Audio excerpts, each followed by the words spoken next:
ಪ್ರತಿದಿನ ನಿನ್ನ ಓದು ಮುಂದೆ ನಿನ್ನ ಜೀವನದ ಪ್ರತಿ ಹಂತದಲ್ಲೂ ಬೆಳಕನ್ನ ಹರಡುವ ದೀಪದಂತೆ.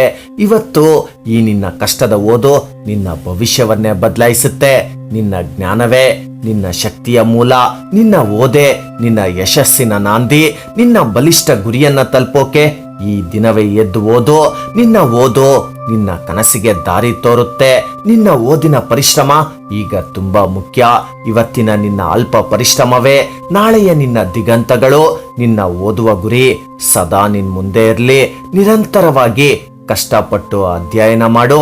ನಿನ್ನ ಜ್ಞಾನವೇ ನಿನ್ನ ಯಶಸ್ಸಿನ ಗುರಿ ತಲುಪೋಕಿರೋ ಏಕೈಕ ದಾರಿ.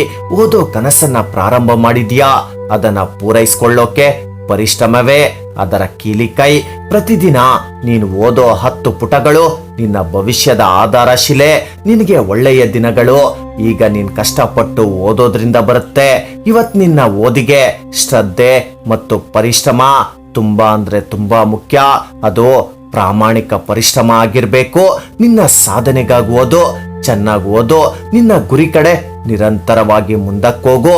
ಸಾಧನೆ ಅನ್ನೋದು ಅಲ್ಪ ಬುದ್ಧಿಯಿಂದ ಅಲ್ಲ, ಅದು ನಿನ್ನ ಧೈರ್ಯ, ನಿರಂತರ ಪ್ರಯತ್ನ ಮತ್ತು ಕನಸುಗಳನ್ನ ಹಿಂಬಾಲಿಸುವ ಶ್ರದ್ಧೆಯಿಂದ ಮಾತ್ರ ಸಾಧ್ಯ.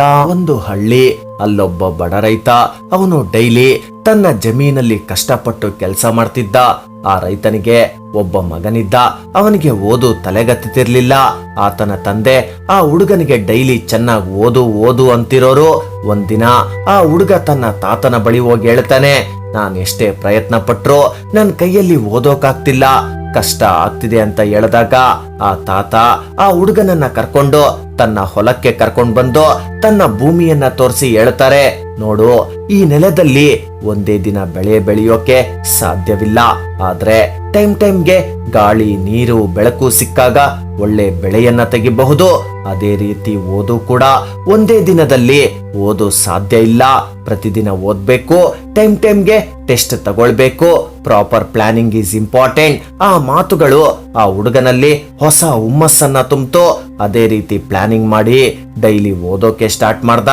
ಕಾಲ ಕಳೆದಂಗೆ ಪರೀಕ್ಷೆಯಲ್ಲಿ ಒಳ್ಳೆ ಮಾರ್ಕ್ಸ್ ತೆಗೆಯೋಕೆ ಸ್ಟಾರ್ಟ್ ಮಾಡ್ದ. ಆ ಹುಡುಗನ ತಂದೆ ತನ್ನ ಮಗನ ಬಗ್ಗೆ ಹೆಮ್ಮೆ ಪಡ್ತಿದ್ದ. ಸಕ್ಸಸ್ ಅನ್ನೋದು ಒಂದೇ ದಿನದ ಕೆಲಸ ಅಲ್ಲ, ಪ್ರತಿದಿನದ ಚಿಕ್ಕ ಪರಿಶ್ರಮ ನಿನಗೆ ಭವಿಷ್ಯದಲ್ಲಿ ದೊಡ್ಡ ಪ್ರತಿಫಲನೆ ತಂದುಕೊಡುತ್ತೆ. ಪ್ರತಿದಿನದ ಪ್ರಯತ್ನ ನಿನ್ನ ಯಶಸ್ಸಿಗೆ ದೊಡ್ಡ ಮೆಟ್ಟಿಲು.